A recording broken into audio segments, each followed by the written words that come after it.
violent night. All this mess needs to stop, you know? I don't even want my kids to go to school today. One person is dead, 3 others wounded in a shooting. What happened after that has police outraged? Yeah, police say after that shooting, there was another shooting about a mile away, and they believe the two are connected. Both incidents have police and people in the neighborhood saying something has to be done to get it to stop. Victor Williams live with more here. Let's start with whether we've had any arrests yet, Victor.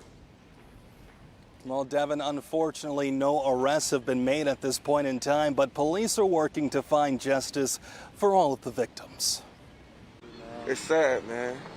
It's very sad. Police have confirmed the deadly string of shootings taking place on Father's Day was all a chain reaction to a murder that happened near Dean and Emery around 6:45 Sunday evening.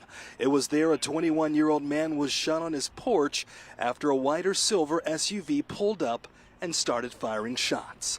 If people are out there enjoying Father's Day, barbecuing, and a car comes by and fires shots, it's a cowardly act. You know, it needs to stop. But just hours later, around 10:15 p.m., a shooting on Healy Street takes another life.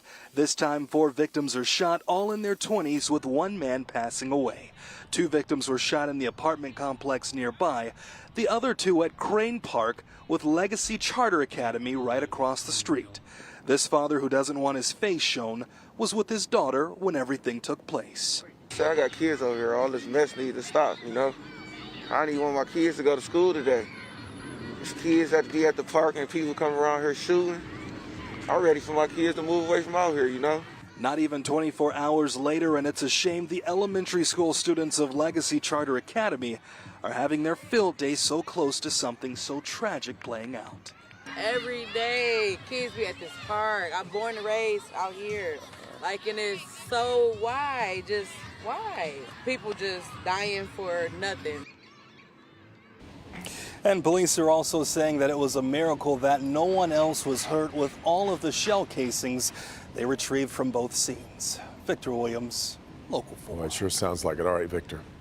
Tonight, a heartbroken family mourning the loss of their 12-year-old son after their garage goes up in flames. Shortly after 1:30 this morning, fire crews arrived at a home off Walnut Street in the city of Petersburg.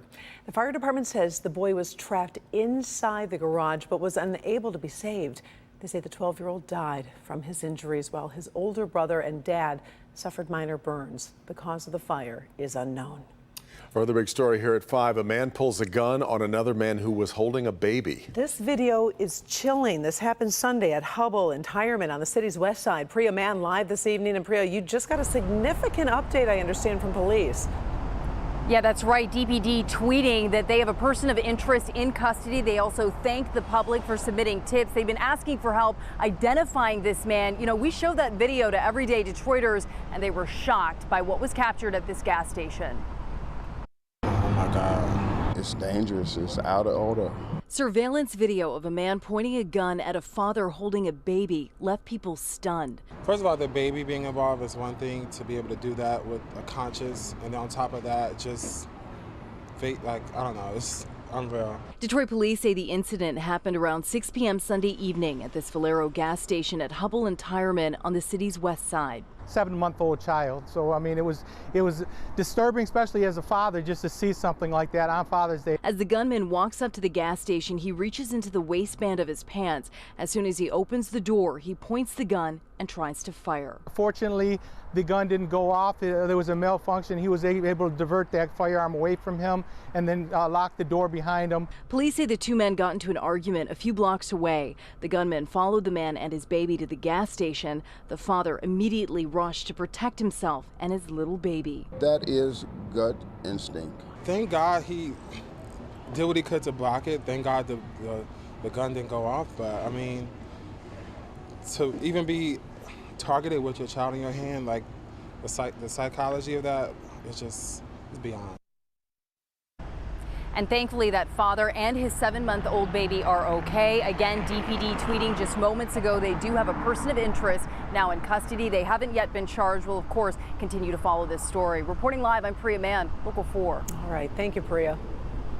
Let's take a live look outside from our Cadillac Tower Skycam, where 1 week from today, the Ford fireworks will light up the sky over downtown Detroit. Before that happens, though, we do have some really warm weather to get through. Thinking of that Glenn Frey song, The Heat is On, right? An oldie but a goodie, but that's going to be the situation tomorrow, Andrew. Exactly right. I mean, we're already feeling some of that heat as warmer air moves in, and this is the last full 24-hour day of spring. Can you believe it? Summer begins tomorrow morning.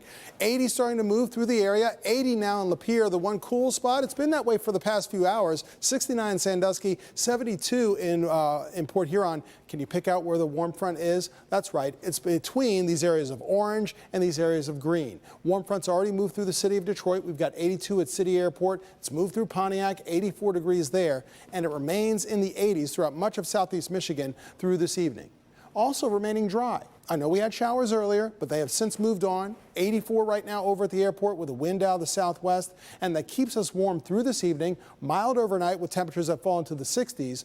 Temperatures will quickly soar into the 80s by the end of tomorrow morning, and then even higher than that, well into the 90s. Hottest day of the week is going to be tomorrow with highs in the low and middle 90s, and it will feel even hotter, 100 or greater. So how long does this stick around? We'll talk more about that in your 7-day forecast coming up.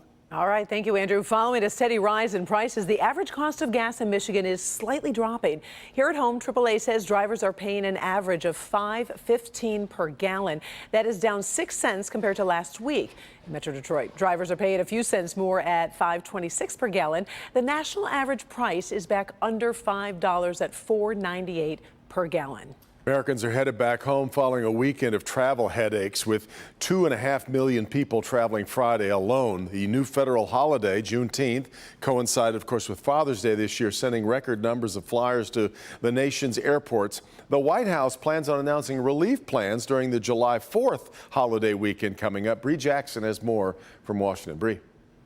From the gas pump to airline tickets, travelers are feeling the impact of high prices. President Biden says he's weighing his options to lower those costs by July 4th. Another long weekend of long lines amid a turbulent start to the summer travel season. Look at the line. I mean, welcome to 2022, I guess. And more travel troubles. On my way to the airport, I see my flight's canceled. So I'm like, oh, well, this is unfortunate. In all, around 3,000 flights were canceled between Friday and Sunday alone, with thousands more delayed. The chaos continued Monday as airlines struggle with a mix of staffing shortages and increased demand.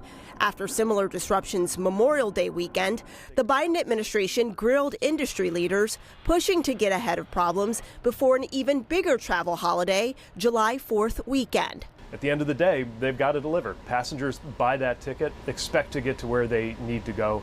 The president is also upping the pressure on oil companies, telling them to do more to bring down fuel costs, which have driven ticket prices up. There's a logical transition to be made here, and I want an explanation from them as to why they aren't refining more oil.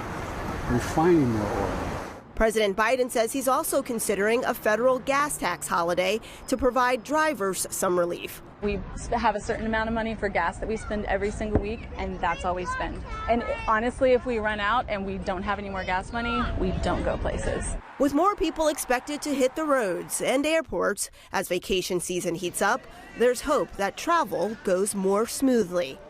President Biden says he could make a decision on pausing the federal gas tax by the end of this week.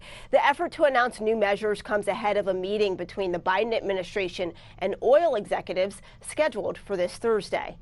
In Washington, I'm Bree Jackson for Local 4.